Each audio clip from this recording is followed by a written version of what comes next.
morning po sa ating lahat. Ayan, tara magkape muna tayo bago tayo umikot sa ating manukan at puguan. Ay, sarap naman ako. So yun, official na, no? Talaga matatapos na or tapos na ang bakasyon ko, no? At masaya na malungkot, no? Masaya kasi ayan, makapagsimula ulit tayo ng panibagong simula, no? Hopefully sana itong health bar natin ay maging maganda po, no? Kasi apektado po talaga lahat, no? Siyempre ako nahihiya rin sa mga tao, no? Mga kasama natin pag nagkakaroon tayo ng lapses po talaga sa trabaho. At yun ang nangyayari po talaga, no? Naitaog nila, wala na palang laman. Siguro ito lagyan na lang natin ng ito para madaling palitan para dyan sa Hassel Boston natin. So ayan, tapos na po sila mapakain. Wala na sila. Ito yung mga Hassel Boston SP. Ang tornado natin, ang ganda nun, yung pula. Ayan, nagpapahinga na po sila.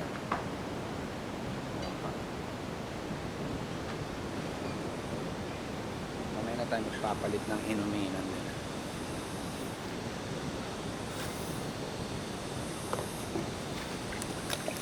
Saglit lang din naman po tayo nakakapagpakain.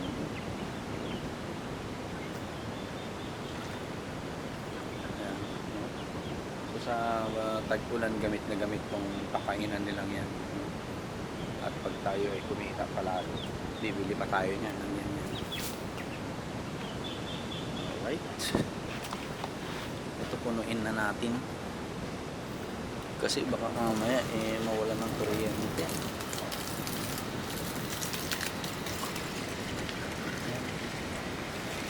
Pinupuno ko ito madalas kasi alam mo naman sa Meko hindi mo mawari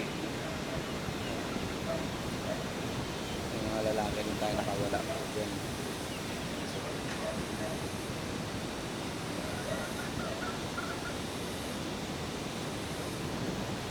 So nakakatuwa at least kahit paano na unti-unti natin magpunda ng mga scratch pen, papainan, painuman para sa ating mga alaga. So ito na po yung magiging ano natin, pang all around. Kuhanan natin ng itlog, bentahan ng itlog ng manok, yung mga yan. Ang dami niyan. Ano pa ba?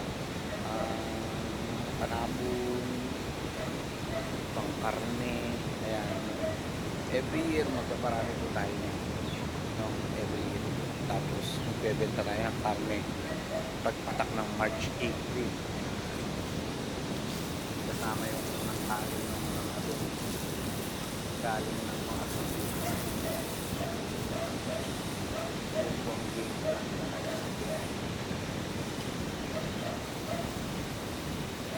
Hopefully maging smooth po, no? Ang ano natin. Punuin ko lang po ito, iikot tayo.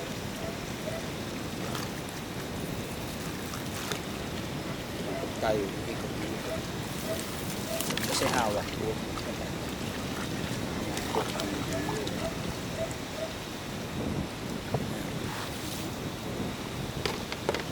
and hopefully pag ano tayo sinabi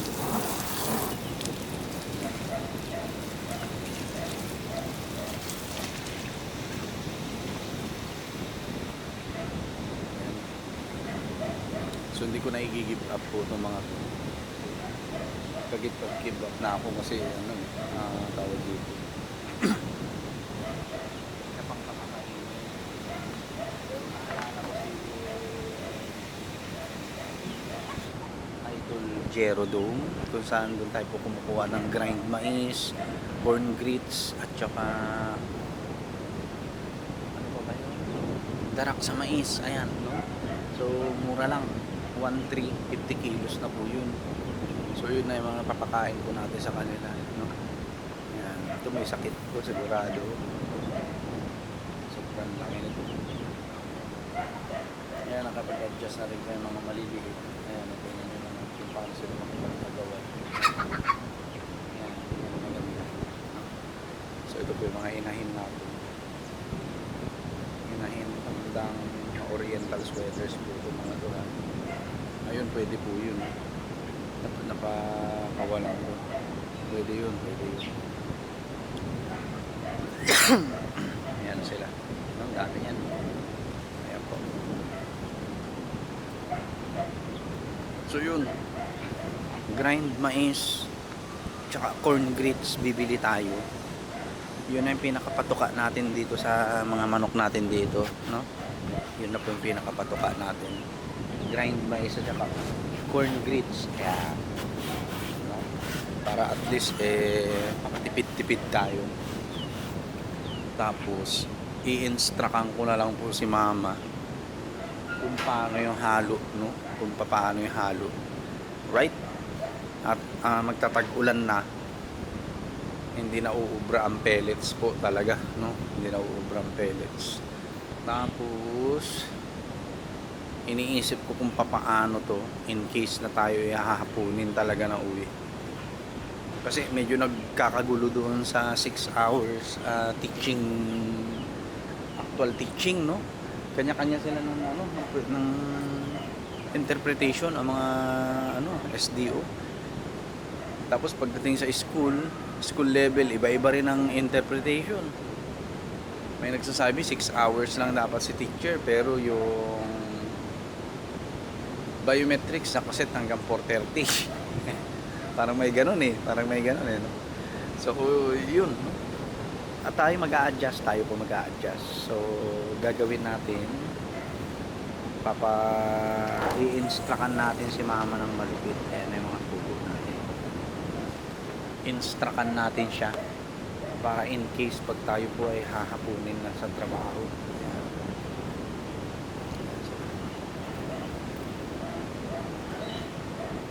So marami rin sila na iitlog.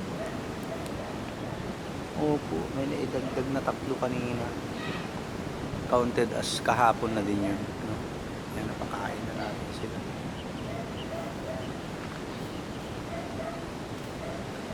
Tapos ito ang pinoproblema ko, yung inuminan. Pag binuhos natin yan dyan, basa. Sigurado, malala. Ito, madumi na rin, no? Right? Pero at least may iniinom sila. Yun yung mahalaga. Mahirap po pag wala silang iniinom.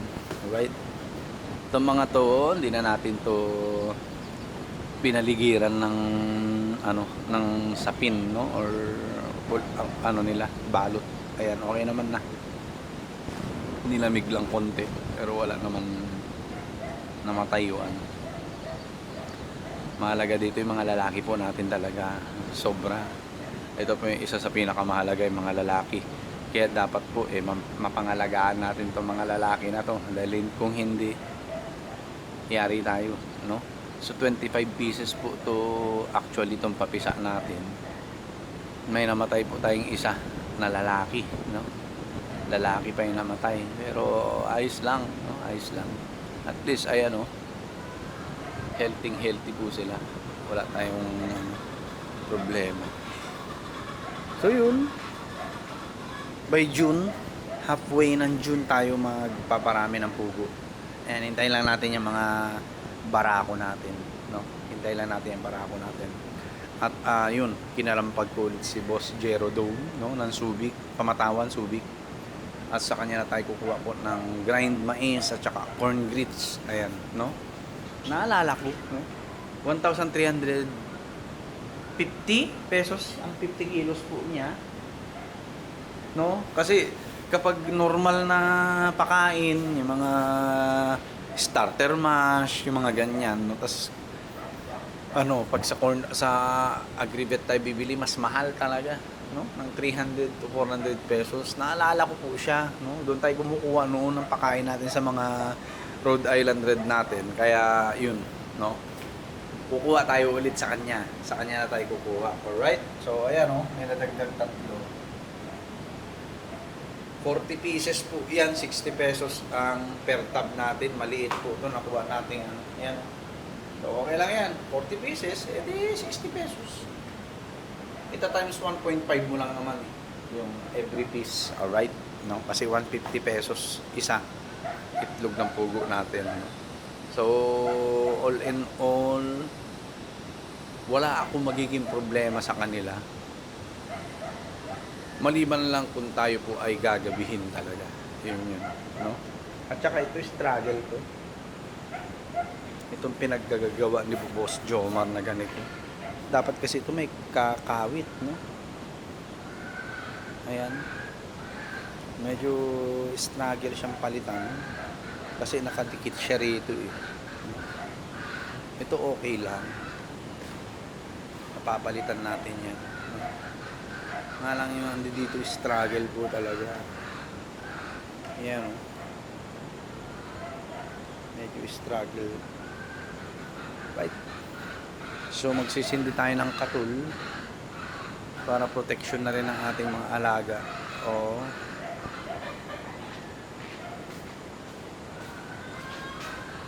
tara, kuha tayo ng katul.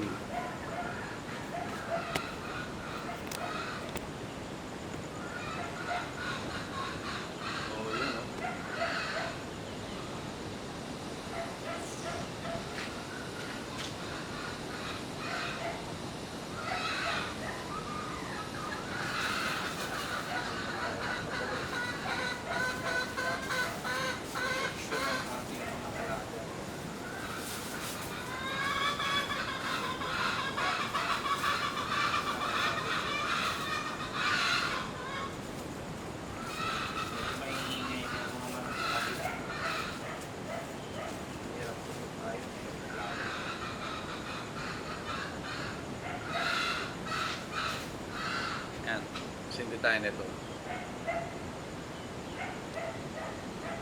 Magra-radiate din naman yung amoy nito, no, sa kabila.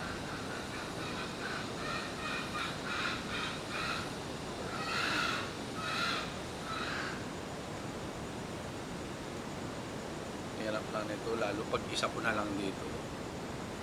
Kaya kailangan bago machugi si ma'am, kapag out na po tayo sa trabaho talaga. Kasi yung mangyayari po dyan pag isa ko na lang rito at employed pa rin ako, yari. Yari po talaga. Tara, katol para sa ating mga alaga. Ayan, o. So inaalagaan po talaga natin sila, no? Kaya ayan, tara, silbi tayong katol. Kape muna. Alagang-alaga po talaga natin to mga ano natin, mga manok. Mahirap po kasi, no, na hindi natin sila aalagaan. Yung mga simpleng mga ganitong bagay po.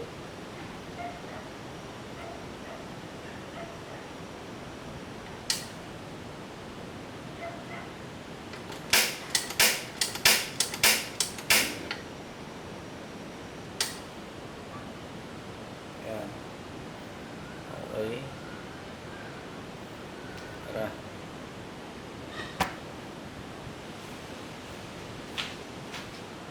Lamo. Sigurado. Table. Yan. Tara. Maglagay muna tayo ng katul.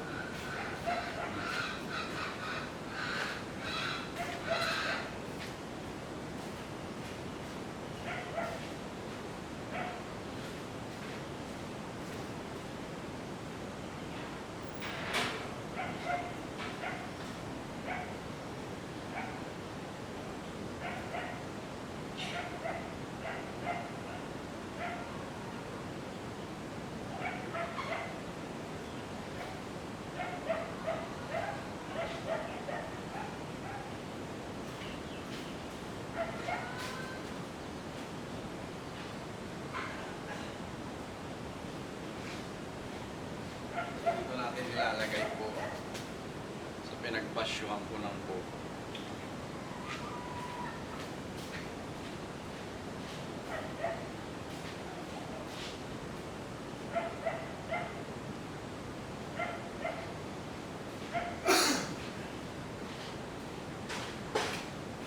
Yan, mas magaan na rin po ang pag-aalaga natin ng mga manok ngayon. No?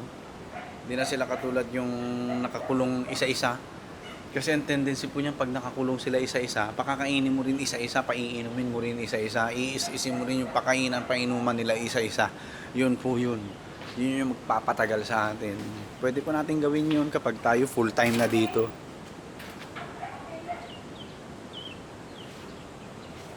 Nasaan ba? Ando doon.